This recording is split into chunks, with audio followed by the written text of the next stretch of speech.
missions were, there were three, the crew of three, sometimes four. A mechanic came, and my job was to make contact with the landing bases and so on. But it was quite an experience because these air bases were small and the runways were small, and the pilots would land between mountains, and they pulled up right against the trees because the airstrip was so small. And at that time I was 19 years old, and our pilot was 21 years old, and the co-pilot was 21 years old. So you get the idea that, you know, we were fearless then. What were the living conditions like? I lived in three types of places. I lived in a tent in one of the bases, and then we moved in a Quonset hut, and then we had barracks. So it wasn't that bad. We had what we called bus boys, and they were Korean civilian workers that worked on the base. They worked at the telephone, they worked in garbage collecting, they worked as a secretary, so they helped out us a lot. Was there a lot of downtime? Oh yeah, that's where I read a lot of my books at downtime.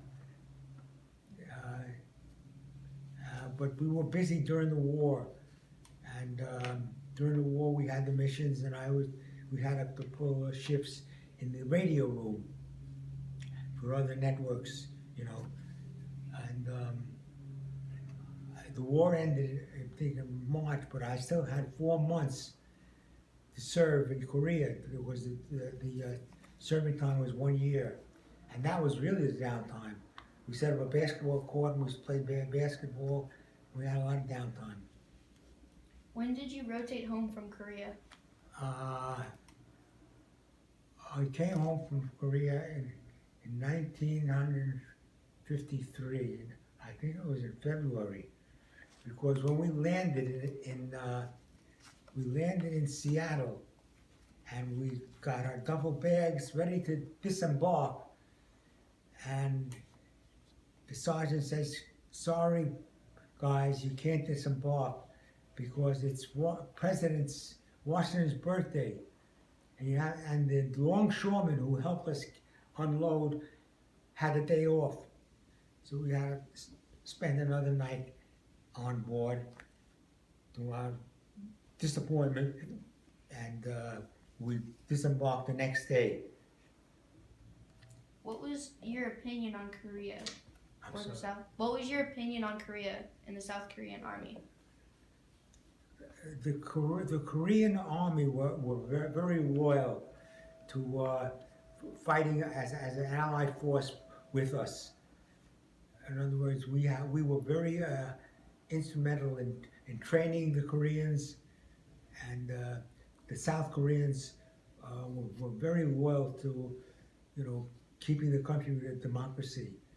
Now, as you know, North Korea is a problem, and South Korea is still our ally.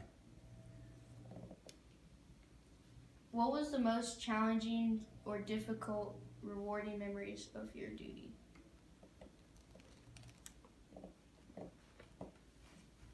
Challenging and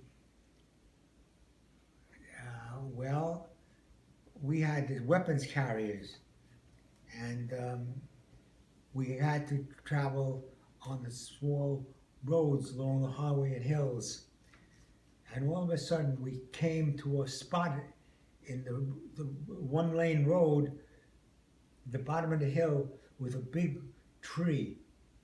I said, "What's going on here with a tree?" And then all of a sudden, a bunch of, we thought they were enemy soldiers, but they weren't. They were just a gang of Koreans, and they wanted what we had. So we gave them all we had. They wanted guns, they wanted, and we didn't have that many, and they wanted food, MRIs, and then they took the tree away, we left. So that was a scary moment. We didn't know it was the enemies or a gang of delinquent Korean kids. What is your favorite memory of the war? What is my what? Happiest or favorite memory of the war? Favorite movie war? Memory of the war. Or memory of war? I feel that I say I feel that I did my job. And when I went to radio operator school, I said I'm going to do the best I can. I'm not going to goof off. I'm going to play by the rules. I'm going to serve my country. I'm going to serve my sergeant. I'm going to serve my country, and I want to go home to make sure that it was